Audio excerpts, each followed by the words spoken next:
How to create a report in Expensify. In this video, I'll show you how to create a report in Expensify. So to get started, go ahead and open Expensify into your browser and then sign into your Expensify account. And then from here, go ahead and head over into the reports tab and then click on submit, which you'll find under to do. So this will allow you to create a new report in Expensify. You can also create a new report by clicking on that plus icon at the bottom left corner of your screen and selecting report. Now from here, go ahead and add your expense and then click on create expense.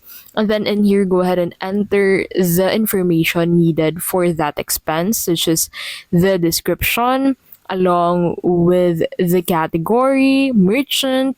So you need to answer all of this information first before you can proceed on adding this to your report. So click on create 1200 expense to your report, and in here you can also upload the receipt of the specific expense. So that is how you can basically create a report in Expensify.